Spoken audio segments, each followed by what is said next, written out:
प्रयागराज के संगम तट पर भगदड़ की। प्रयागराज के संगम तट पर मंगलवार बुधवार की रात करीब 1:30 बजे भगदड़ मच गई, जिसमें 50 से ज्यादा श्रद्धालु घायल होने की खबर है। न्यूज समय तक के मुताबिक मेला से लाकर हॉस्पिटल में एडमिट करवाकर उपचार चालू हुआ। भगदड़ की 2 प्रमुख वजह रही। अमृत स्नान की वजह से ज्यादातर पांटून पुल बंद थे, जिसके कारण संगम पर पहुंचने वाली करोड़ों की भीड़ इकट्ठा होती चली गई, जिसे बैरिकेड्स में फंसकर कुछ लोग गिर गए। ये देखकर भगदड़ की अफवाह फैल गई। संगम नोज पर एंट्री और एग्जिट के रास्ते अलग अलग नहीं थे। लोग जिस रास्ते से आ रहे थे उसी रास्ते से वापस जा रहे थे। ऐसे में जब भगदड़ मची तो लोगों को भागने का मौका नहीं मिला, वे एक दूसरे के ऊपर गिरते गए। हादसे के बाद 70 से ज्यादा एम्बुलेंस संगम तट पर पहुंची। इनसे घायलों और मृतकों को अस्पताल ले जाया गया। हादसे के बाद संगम तट पर एनएसजी कमांडो ने मोर्चा संभाल लिया। संगम नोज इलाके में आम लोगों की एंट्री बंद कर दी गई। भीड़ और न बढ़े इसलिए प्रयागराज से सटे जिलों में श्रद्धालुओं को रोक दिया गया। वहां प्रशासन को अलर्ट कर दिया गया। महाकुंभ में आज मौनी अमावस्या का स्नान है, जिसके चलते करीब 9 करोड़ श्रद्धालु के शहर में मौजूद होने का अनुमान है। प्रशासन के मुताबिक संगम समेत 44 घाटों पर आज देर रात तक 8 से 10 करोड़ श्रद्धालुओं के डुबकी लगाने का अनुमान है। इससे एक दिन पहले यानी मंगलवार को 5.5 करोड़ से ज्यादा श्रद्धालुओं ने संगम में डुबकी लगाई। पूरे शहर में सुरक्षा के लिए 60,000 से ज्यादा जवान तैनात हैं। भगदड़ को लेकर सीएम योगी आदित्यनाथ ने बताया कि प्रधानमंत्री श्री नरेंद्र मोदी जी ने 4 बार फोन में बात की और शांति व्यवस्था का जायजा लिया। सीएम योगी आदित्यनाथ जी के द्वारा दी गई जानकारी। Bureau report Prayagraj. हमारा कोई डॉक्यूमेंट नहीं दिया गया। उस वक्त आप बता सकते हैं कैसे हालत थे? जी बता सकते हैं। प्लीज बताएं कि आप किस वक्त वहाँ पहुँचे और कैसे हुआ ये सब? जैसे हम लोग जा रहे थे गंगा घाट, जैसे ही पहुंचने वाले थे 10 कदम बाकी रह गया था कि वहाँ पर कोई व्यवस्था नहीं था। इधर से पुलिस वाले इधर से जाने वाले जो यात्री थे गंगा घाट में वो पहुंचने वाले थे और उधर से स्नान करके आने वाले उसी रास्ते से आ रहे हैं।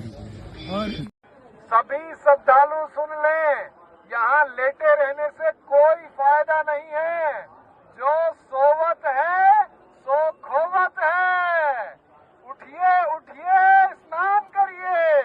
और ये आपके सुरक्षित रहने के लिए बहुत आएंगे और भगदड़ मचने की संभावना है। आप पहले आ गए हैं तो आपको सबसे पहले अमृत मिल जाना चाहिए। सभी श्रद्धालुओं से करबद्ध निवेदन है, उठे उठे उठे, सोए ना। जब प्रयागराज महाकुंभ में श्रद्धालुजनों की भारी भीड़ है। लगभग 8 से 10 करोड़ श्रद्धालु इस समय प्रयागराज के अंदर मौजूद है। कल भी 5.5 करोड़ श्रद्धालु जनों ने महाकुंभ का स्नान किया था। ये जो भारी दबाव श्रद्धालु जनों के कारण और श्रद्धालुओं के संगम नोच पर जाने के कारण वहाँ पर एक बना हुआ है, लेकिन पूरा प्रशासन मौके पे वहाँ मौजूद है। रात्रि को 1 से 2 बजे के बीच में अखाड़ा मार्ग पर, जहाँ पे अखाड़ों के अमृत स्नान के दृश्य से बैरिकेड्स भी किए गए थे, तो बैरिकेड्स को फांद करके आने में कुछ श्रद्धालु गंभीर रूप से घायल हुए हैं। उन्हें तत्काल हॉस्पिटल में पहुंचा करके उपचार आदि की व्यवस्था उनके लिए की गई है। उनमें से कुछ श्रद्धालु गंभीर रूप से घायल हैं। लगातार प्रशासन स्थानीय स्तर पर श्रद्धालुओं की सकुशल स्नान कराने के दृष्टि से रात्रि को कल सायंकाल 6:30-7 बजे से ही मौनी अमावस्या का मुहूर्त प्रारंभ होने के बाद से ही लगातार लगा हुआ है।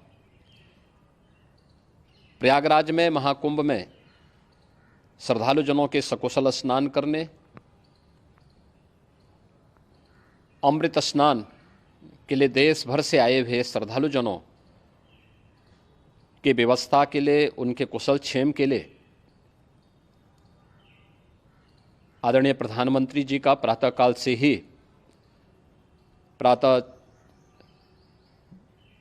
से ही उनके लगभग 4 बार प्रधानमंत्री जी ने हालचाल लिया है।